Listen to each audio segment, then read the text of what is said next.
Degree তো অর্জন করলেন, একটু ফিকির করেন আপনার এই ডিগ্রি হাসরের ময়দানে কত পার্সেন্ট কাজে লাগবে। আমি বলি না আপনার ডিগ্রি অচল, আপনার এই ডিগ্রির মাধ্যমে হাজারো মানুষের খেদমত করতেছেন, হাজারো মানুষের পাশে দাঁড়াচ্ছেন, হাজারো সন্তান মানুষ করতেছেন, হাজারো পরিবারের বিভিন্ন রকমভাবে আপনি খেদমত করতেছেন, অবশ্যই এটা মর্যাদা সম্পন্ন বিষয়। কিন্তু হাসর ময়দানে চলার মতো, কবরটা জান্নাতের বাগান হওয়ার মতো, ফেরেশতারা যখন জিজ্ঞাসা করবে, আমাকে আপনাকে যখন জবাব দিতে করতে হবে, আমি আপনি জবাব দেওয়ার মতো কোনো ইলম, কোনো জ্ঞান আমার আপনার ভিতরে আছে কিনা ভাই? এই জন্য শুধুমাত্র আমরা এটাও বুঝি, যখন কথা বলি তখন সবার দিলের হালত এমন থাকে যে না এটা আসলে দরকার। কাউকে জিজ্ঞেস করলেও বলে হ্যাঁ হুজুর দরকার, বয়স হয়ে গেছে গা, এই দরকার পর্যন্তই। এসো কোরআনের আঙিনা, এসো শান্তির মোহনা, এসো কোরআনের আঙিনা। কিন্তু কখনো উদ্যোগ নেই না। 24 ঘন্টা সময়ের মধ্যে প্রতিদিন 10টা মিনিট সময় আপনি বের করেন। একটা বিড়ি খাইতে গেলে তো 5 মিনিট সময় লাগে, আর কেন বোঝামো কোন?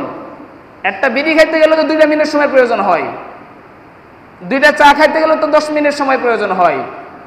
একদিনের 1 কাপ চা খাওয়ার সময়, একদিনের একটা বিড়ি খাওয়ার সময়, একদিনের গল্প গুজবের 5 মিনিট সময়, একদিন মোবাইল ফোন ইউজ করার 10 মিনিট সময় কমায় দিয়ে মোট 20 থেকে 25 মিনিট সময় বের করে ইমাম সাহেবের কাছে বলেন, হুজুর সময় অনেক পার করে গিয়ে ফেলেছি, এবার আমাকে সামনে নিয়ে বসেন, আমাকে এই বিষয়গুলো শিখান।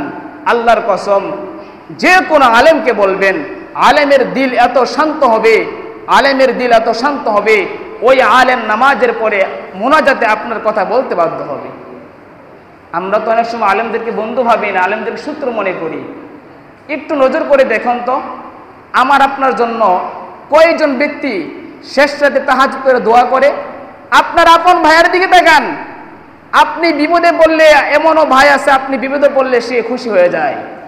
এমনও ভাই আছে আপনার সম্পদ থেকে কিছু সম্পদ কি হবে সে বেশি নেবে, এই ধান্দায় চলাফেরা করে। এমনও ভাই আছে দুনিয়াতে কোনো পন্থা অবলম্বন করে আপনাকে একটু ঠকিয়ে দিবে সেই চিন্তা ভাবনা করে। কিন্তু একজন আলেম, একজন ইমাম সদা সর্বদা প্রতিটা মুসল্লিদের জন্য, প্রতিটা উম্মতের জন্য শেষ রজনীতে তাহাজ্জুদ পড়ে পড়ে, নামাজ পড়ে পড়ে আপনার জন্য আল্লাহ তাআলার কাছে দোয়া করে। আমরা চাই প্রতিটা মানুষ দিনদার হয়ে যাক, প্রতিটা মানুষ দিনের বুঝ চলে আসুক। এই জন্য মুসলমান ভাইয়েরা আমার, আসেন আর দেরি না করি, হঠাৎ চলে যাব, কোনোভাবে বোঝার সম্ভাবনা থাকবেই না। দুনিয়ার মধ্যে সত্য বলতে যদি কিছু থেকে থাকে সেটা হলো মৃত্যু। জন্মগ্রহণ করেছি মানে মৃত্যুবরণ আসবেই। আমার আপনার ভিতরে কত স্বপ্ন, কত কল্পনা জল্পনা মুহূর্তের মধ্যে শেষ হয়ে যাবে। এই জন্য আসেন আমরা সময়গুলো নষ্ট না করে কিছু সময় বের করে আপনার কাছে যার ভালো লাগে, আপনাকে যার ভালো লাগে তাকে বলেন, ভাই তুমিও তো এই বিষয়টা জানো, আমাকে তো এই বিষয়টা শেখাও। হজরতে ইমাম গাজ্জালি রহমতুল্লাহ আলাই অনেক বড় মাপের উঁচু আলেম, বড় একজন আলেম। তিনি এত মেধাশক্তি তার ছিল, 1 পৃষ্ঠা পড়া কোরআন শরীফ পড়া যদি এক নজর দেখতো তাহলে 40 বছর পর্যন্ত সে বলে নাই, বলি সুবহানাল্লাহ। তো তার উস্তাদ জিজ্ঞাসা করতেন, ও গাজ্জালি তোমার এই গুণ, এত মর্যাদা কিভাবে হলো, তোমার কি কিছু কল্পনায় আসে? ইমাম গাজ্জালি বলতেন, উস্তাদ আমার কাছে মনে হয় আমার যে জিনিস জানা নাই, এই জিনিস জানার জন্য, বোঝার জন্য আমার চেয়ে বয়সে ছোট হোক, মর্যাদায় ছোট হোক, কোনো ব্যক্তিকে যাচাই বাছাই করি না, বরং আমার যে জিনিস জানা নাই এই জিনিস জানার জন্য আমি মুর্শিদের কাছে পর্যন্ত জিজ্ঞাসা করি, ভাই এই জিনিসটা কিভাবে। আমার মনে হয় আমার দিলের এই অহংকার মুক্ত একটা দিল নিয়ে আমি জানার আগ্রহ করার জন্য ছোটদের কাছে যখন যাই তখন ছোটরা সন্তুষ্ট হয়ে যায়, খুশি হয়ে যায়, তুমি তো আমার চেয়ে কত বড় ব্যক্তি, কত আমল আখলাকে বড়, কিন্তু এই বিষয়টা জানার জন্য আমাকে জিজ্ঞাসা করলা। আল্লাহ কবুল করুক।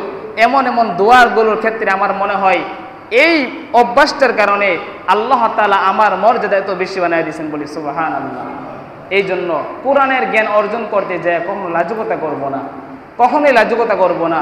আসেন কোরআনের জ্ঞান অর্জন করি। আলহামদুলিল্লাহ। তবে শুকরিয়ার বিষয় ভাই, আজকে আমাদের ফজরের মুসল্লিদের, ফজরে যারা আসছেন, ফজরের নামাজে কারা কারা আসছিলেন একটু কষ্ট করে হাত তুলুন তো দেখি, একটু তাকায় দেখেন। আলহামদুলিল্লাহ।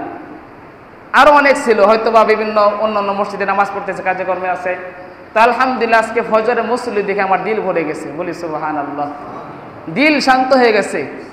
এই জন্য আসেন আমরা, তবে আলহামদুলিল্লাহ শুকরিয়ার বিষয়, নামাজ যত বেশি হবে মহল্লার মধ্যে তত সম্মান, মর্যাদা, রহমত, বরকত আল্লাহ বেশি দিবে।